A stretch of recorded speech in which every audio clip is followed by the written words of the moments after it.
Hello everybody. We're going to continue on with some more of section 1.7 here. We're going to take a look at the geometry side of writing out proofs, and that is going to introduce us to the concept of a theorem. Theorems are statements that are made, but we have to go about actually proving them true.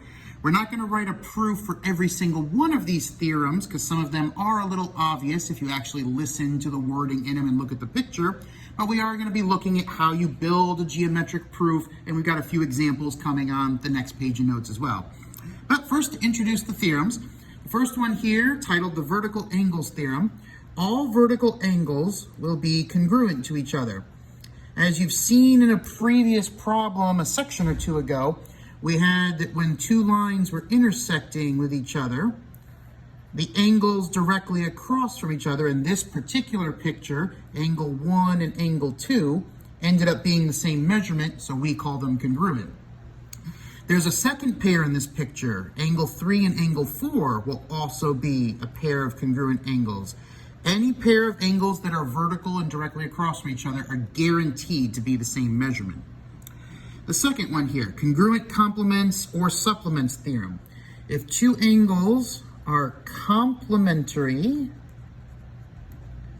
or supplementary to the same angle, it's guaranteed that they are congruent to each other. Now, before I draw the picture, think about the logic in that sentence. If two angles are complementary to the same angle, so angle 1 adds up to 90 with angle 2, but angle 3 also adds up to 90 with angle 2. The logic says angle 1 and angle 3 have to be the same measurement. And for supplementary, do the same exact argument, but put 180 in place of 90. So as far as the picture goes, I'm going to draw you one picture of it, but you could do it with supplementary as well. Suppose you had an angle, we'll mark it as angle 1, and it is complementary to angle 2. So let's suppose these two add up to a total of 90 degrees. And then there's an angle 3 that works the same exact way with angle 2, adding up to 90 degrees. The argument is these two angles have to be the same measurement and congruent to each other. The simple argument with the measurements, if you have a number and you add it to something and it equals 90, the only way it works is if you keep one number, it has to be the same thing the second time as well. You can't force it to be something else. You can't take 30 and add 60 and then take 35 and add 60. That's impossible. They have to be the same because of it. The right angle theorem, or one that we like to call common sense. All right angles are congruent to each other, which should be easy to believe. Every single right angle gets the nice little corner box in it. As a result, they are all 90 degrees, which will make them all congruent to each other since they all share the same measurement. That one's not a tough one to prove. The right angle supplements theorem. If two congruent angles are supplementary to each other, so supplementary, then each of them must be a right angle. Which, take a look at this picture. I'm going to draw one single line, so there's 180 degrees. And I'm going to draw one line straight up, and I'm just going to say that angle 1 and angle 2 are congruent to each other. So angle 1 congruent to angle 2. Now think about the logic. Two angles that are congruent have to be the same measurement, but the first part of the theorem says they're supplementary. What is the only number that would ever work twice to add up to 180? It means that both of them have to be 90 degrees, and therefore we'll call them right angles. It's the only number you could use and get to 180 if you have to use the same number twice. And then the linear pairs theorem, the sum of the measures for a linear pair will be 180 degrees, and that's the same argument.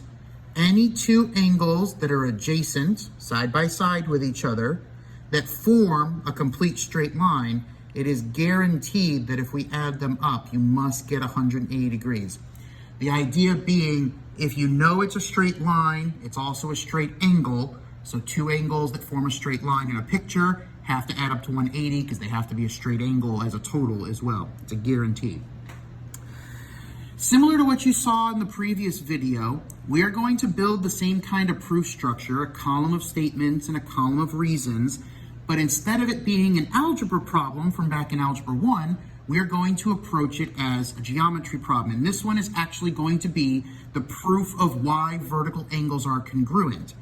So we start with our given, which the only thing we're given in this entire thing is the picture. So we have angles 1, 2, and 3 in the figure, and that's all we were given. We're not even given any information up here at all. That was given to me. And the problem is to prove that the vertical angles, in this case 1 and 3, are congruent, which you're given a hint here. This is very, very rare to get in a problem, but you're given a hint. In other words, try to prove that their measurements are the same. Because if they have the same numerical measure in degrees, we can call them pictures congruent. That's the idea. So now let's look at our picture. What do we have in this picture? Well, 1 and 2 are side by side, forming the horizontal line. 2 and 3 are side by side, forming this diagonal line. So we can create linear pairs based off the picture.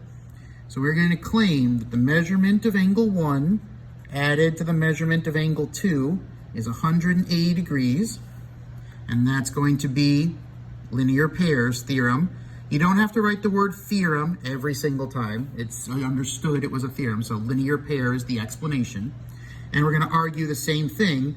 The measurement of angle 3 plus the measurement of angle 2 is also equal to 180 degrees for the same exact reason. It's also a linear pairs problem.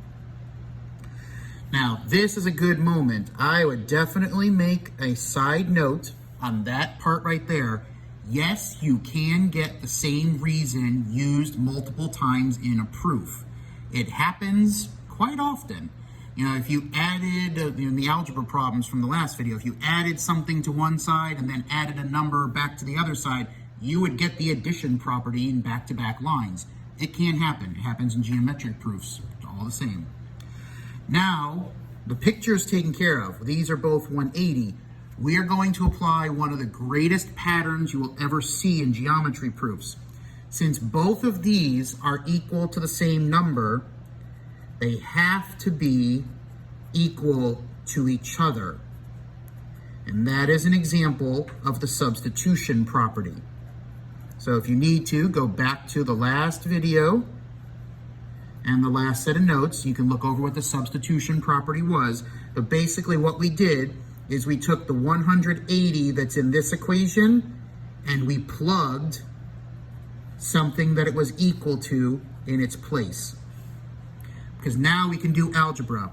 Both sides of this equation share the measure of angle 2. So if we subtract, so the subtraction property, if we subtract the angle 2 off, we're left with the measurement of angle 1 equaling the measurement of angle 3. And now we can apply a definition. If the measures of the angles are the same number of degrees, we get to call their pictures congruent to each other. And notice we've lost the little lowercase m in the front. The measurements were equal because they're numbers. The pictures were congruent because that's what the definition of the word congruent means. So definition of congruent. Congruent, if you remember, go back to the angle definitions, means that two angles that have the same measurement. They have to be the same picture as a result. We've got a few more examples to go over. Take a look at some more basic beginning geometry proofs, but we're going to start applying everything you've seen in this chapter. This is the last section out of chapter 1, so you're going to see callbacks to midpoint, segment addition, angle addition, all these different kind of things. You are building your knowledge base, your vocabulary of all the different theorems, vocabulary words, etc., so that you can then use them in building an actual geometry proof. So let's take a look at a few more examples. We'll start with this one for number 2. In this picture, we are given that KL is congruent to LN. It's always a good idea to go mark the picture. So we'll put one tick mark on KL and one tick mark on LN. We are also given that LM is congruent to LN. So we'll put 2 tick marks for LM, and we'll put a separate 2 tick marks over here for LN. Notice we used LN twice. you should have an idea of what we're going to try and argue in this proof before you even start reading these statements. We're going to try to argue that KL and LM, despite having different tick marks on them, are actually the same length, because if they're the same length, I can argue that L is right in the middle of KM and call it the midpoint. That's the idea. When you go to start your proof, if you're ever given one that you have to build completely from scratch, you want to start thinking before you just start writing steps down. What would be a good idea? What path could I take to reach what I'm trying to prove? So let's go through and fill in the reasons for these. KL and LN being congruent, LM and LN being congruent is what I was given to start the problem. You still start with given, algebra proofs, geometry proofs, any proof. What information was I given to start with? KL equals LN, LM equals LN. They took the congruency symbol and turned it into an equal sign. That is the definition of congruent. If pictures are congruent, then their measurements are equal to each other. Now take a look at what we have. KL equals LM. They took LN here and replaced it with something it was equal to. That's the concept of the substitution property. At which point, if KL and LM are equal lengths, thanks to the third line, we know L is exactly in the middle. It's half and half, which forces L to be the midpoint. Or if you really read this equation, K to L is L to M. You're being told L's in the middle of K and M, very literally, even word for word, letter for letter. That would be the definition of the word midpoint. The key in any proof is the logical steps, though. You have to start thinking, what does it mean if this was changed into that? What actually creates that? So let's take a look at example 3. A few more lines, a little bit bigger concept, but still the same idea. We're going to label our picture, and then we're going to go through and create the reasons from it. So PQ congruent to TQ, that's this one matching this one. UQ congruent to QS, this one matching this one. Our goal is to prove all of P to S together matches all of T to U together. As with all proofs, stop and think before you just blindly write.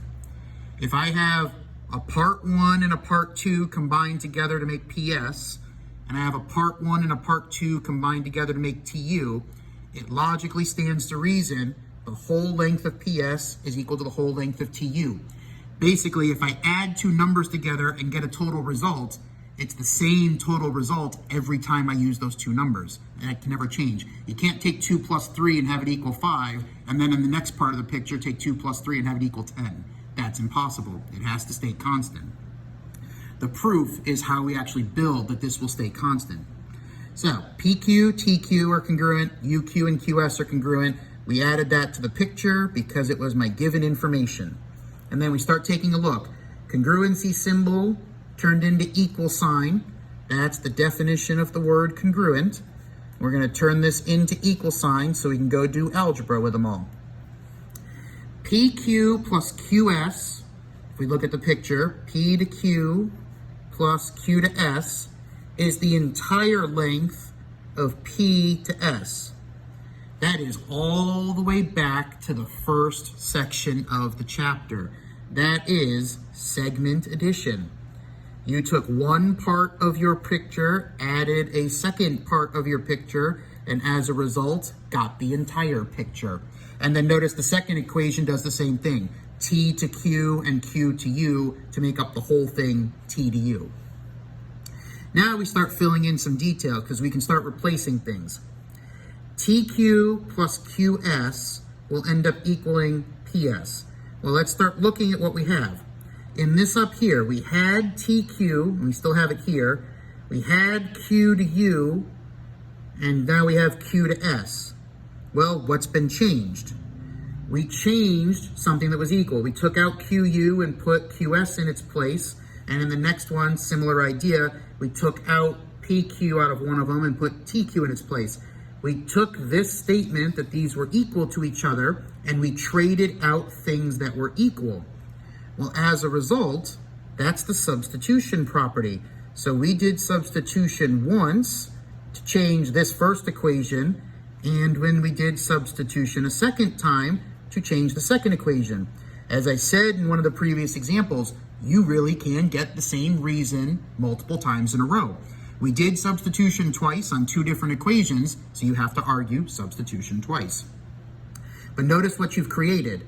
TQ and QS, TQ and QS. As a result, we're going to say that PS and TU are equal to each other. This is going to be the fun one. That's substitution for the third time in a row. It's substitution of a different kind. We're now arguing these two things are the same statement, so these two things must also be the same statement. At which point, if things are equal, if their measurements and lengths are equal, I get to argue that their pictures are congruent by the definition of congruent. So despite the fact that there were 7 steps and 7 reasons to give, look over the actual reasons. There's a given, there's a segment addition, there's a pair of definition of congruent, and there's a trio of substitution. There's really only 4 different things in that problem, despite the fact it's 7 lines. You have to really know your vocabulary, your theorems, your definitions, everything. This is going to take practice. As you heard in the previous video, you're going to see proofs come up in other things. When we get into triangles, when we get into quadrilaterals, and so on, you're going to see this concept revisited multiple times. You're going to learn more and more words as you go. One last example here. We're told that angle 2 and angle 3 are congruent. So for angles, we just put one single arc. It's the tick mark idea. And then we're told that angle 1 and angle 2 form a linear pair because they're side by side forming a straight line. So the question, or the statement to prove, is that angle 1 and angle 3 are congruent to each other. So we'll start writing out details. 2 being congruent to 3 was part of my given, and you have to have this pattern by now because of how many times we've done it. Congruency symbol changing to an equal sign must be the definition of the word congruent. So now the next line, though, is going to teach you yet another repeat moment. Angle 1 and angle 2 forming a linear pair is the other portion of the given. In some problems, if we look back at 2 and 3, they wrote both parts of the given on a single line and used them later in the proof. This example, however, put one part of the given in line 1 and a separate part of the given in line 3.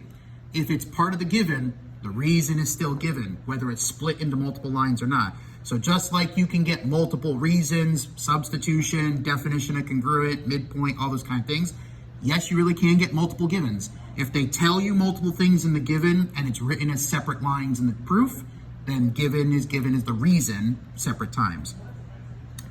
Angle 1 and 2 being supplementary, that's back to linear pairs from the first page of notes. We discussed that the sum of a linear pair has to end up being 180, which is supplementary.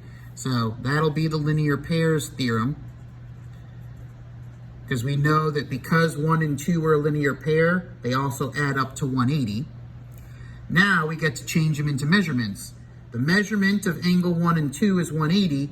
That is the definition of the word supplementary. If you are told 2 angles are supplementary to each other, that means I get to add them up and have a total of 180 degrees. But now we're going to trade. Angle 2 is going to become angle 3 thanks to a previous line. That is going to be yet another substitution step. Substitution comes up a lot in these proofs. The idea is we're going to say, because things match up, we're going to trade them out for each other to make it say what we want it to say. Because now 1 and 3 add up to a total of 180, and therefore we'll call them supplementary. That is the definition of supplementary again. Proofs will definitely take practice. This is not something you're going to get in one single example. This is not something that you're going to get in one single sitting. That's why we revisit it throughout the year. You're going to see this a bunch. So be prepared now. They're kind of like puzzle problems. Given this information, how can I logically puzzle my way from A to Z without any weird mistakes or anything along the way? With that, as always, if there are questions, get a hold of your teacher. We'll all gladly help out. That's the end of chapter 1, so you're coming up to another review and test here, and then we'll see you again when we start chapter 2's videos.